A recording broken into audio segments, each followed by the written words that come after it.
524 siswa di SD Melaja 2 Bangkalan terpaksa tidak bisa mengonsumsi makanan bergizi gratis. Pasalnya, tercium aroma tak sedap dari menu daging berkuah. Setelah diperiksa para guru, ternyata menu daging tersebut basi, bahkan sudah berlendir. Pihak sekolah memutuskan menghentikan pendistribusian MBG pada para siswa. Kondisi serupa terjadi di SMA N3 Bangkalan. Para guru mencium aroma basi dari menu MBG yang mereka terima. Untuk menghindari kasus keracunan makanan, pihak sekolah sepakat tidak membagikan makanan tersebut kepada para siswa. Nah, ternyata setelah kami cium, memang baunya ini ada indikasi basi gitu.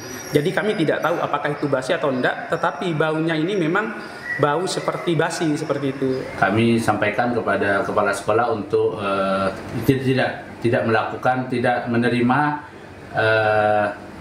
makanan yang tidak layak. Sebelumnya, akibat mengonsumsi MBG tidak layak, 33 siswa SMA Negeri 7 Bau-Bau dan 4 siswa sekolah dasar dilarikan ke sejumlah puskesmas dan rumah sakit. Pasien rata-rata mengalami pusing, sakit perut, hingga muntah-muntah. Sebelumnya, sejumlah guru dan siswa juga sudah curiga lantaran tercium aroma tidak sedap dari salah satu menu, yakni daging ayam berkuah. Apa yang kurasakan tadi? Pusing terus? Pusing, mual-mual, perut rasanya kram, lambung, bicara. Makanannya, ayamnya tidak enak baunya. Jadi kami guru-guru buka, kan ada sisa, ada berapa umprengan tadi yang sisa kami buka, ternyata betul. Kini Dinas Kesehatan Kota Bau-Bau telah mengambil sampel makanan untuk dilakukan uji laboratorium. Tim Liputan iNews melaporkan. Ya, pemirsa, Komisi Pemberantasan Korupsi memanggil ex-bendahara Ampuri, Tauhid Hamid, dalam kasus korupsi kuota haji 2024. Tauhid Hamid dicecar pertanyaan seputar penanganan kuota haji di asosiasinya.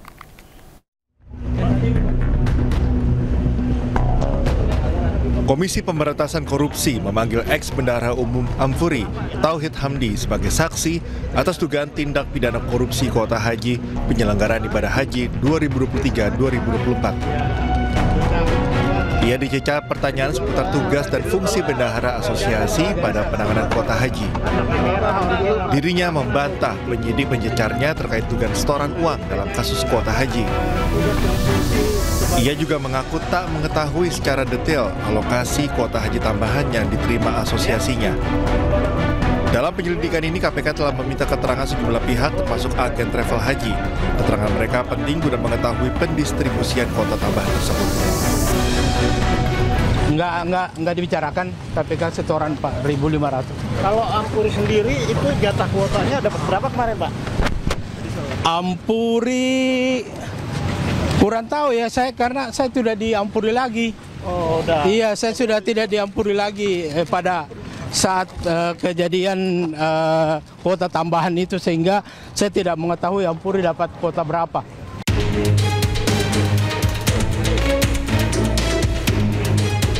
Sebelumnya, KPK telah memeriksa Dirjen Penyelenggaraan Haji dan Umroh Kementerian Agama, Hilman Latif. KPK menduga terdapat penyelewengan dalam pembagian 20.000 kuota tambahan yang diberikan pemerintah Arab Saudi.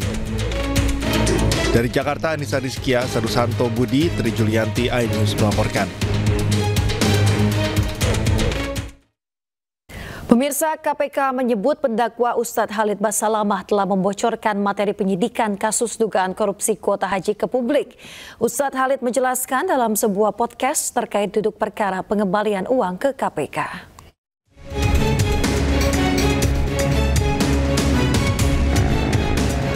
Komisi Pemberantasan Korupsi menyebut pendakwa sekaligus pemilik travel haji Uhud Tour, Khalid Basalamah, telah membocorkan materi penyidikan kasus dugaan korupsi kuota haji ke publik. Hal ini dilontarkan juru bicara KPK Budi Prasetyo saat menanggapi pernyataan Ustadz Khalid dalam sebuah podcast YouTube. Dalam panel itu, Khalid berbicara soal pengembalian uang terkait kasus kuota haji tahun 2024.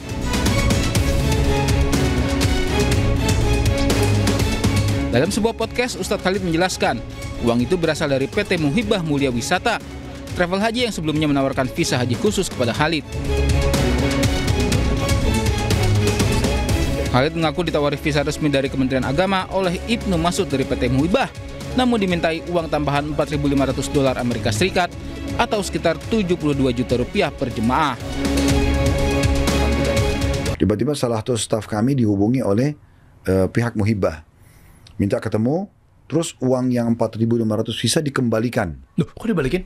Nah iya, itu kan posisi kami nggak ngerti, kita sebagai jemaah dia kan, kita diminta bayar, kita bayar, kita dikembalikan, dan ada bahasa mereka, ya ini jangan ada kamera, jangan ada tanda terima. Ya sudah, staf kami waktu itu karena tiba-tiba dia dikasih, ya udah diambil, terus dilaporin kepada saya. Saat ini ada uang pengembalian. Uang apa? Ya katanya uang visa. Saya waktu itu karena tidak tahu ini visa tidak boleh dijual belikan, ini dikembalikan uang untuk apa, nggak tahu tanda kutip, apakah cuci tangan atau apa, kita nggak ngerti. Oh, paham. Ya akhirnya kita terima uang itu. Akun tim pun tanya, Ustadz ini uang diapakan? Saya juga nggak ngerti diapakan.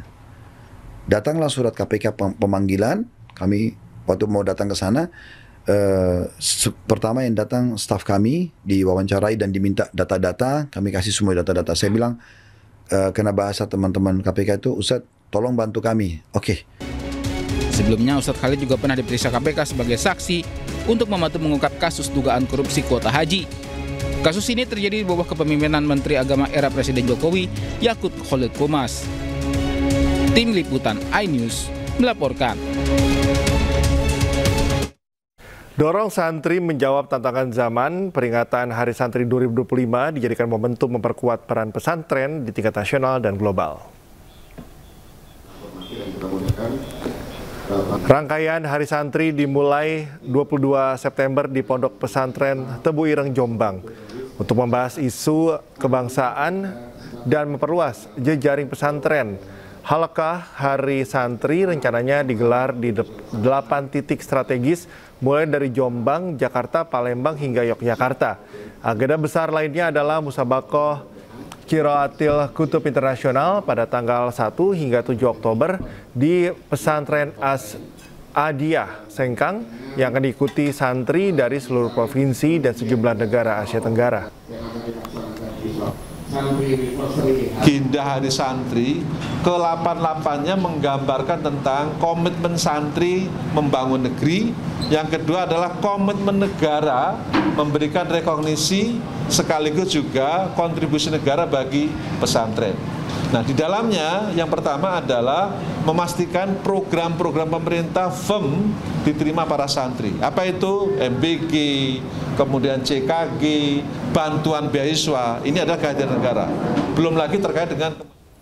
Pemirsa, dinamika internal Partai Persatuan Pembangunan memasuki babak baru setelah 33 Dewan Pimpinan Wilayah dari seluruh Indonesia melakukan deklarasi dukungan jelang Muktamar ke-10.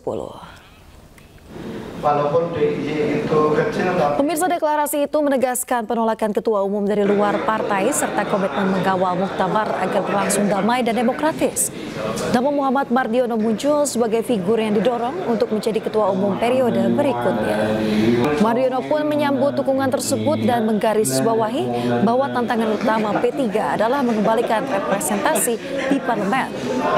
Muktamar ke-10 P3 akan digelar di Jakarta pada 27 hingga 29 September 2025. Walaupun DIY itu kecil, tapi tujuan utama untuk perjuangan ke depan adalah bagaimana P3 nanti di pemilu tahun 2029 itu bisa kembali ke parlemen, yaitu memenuhi parliamentary threshold.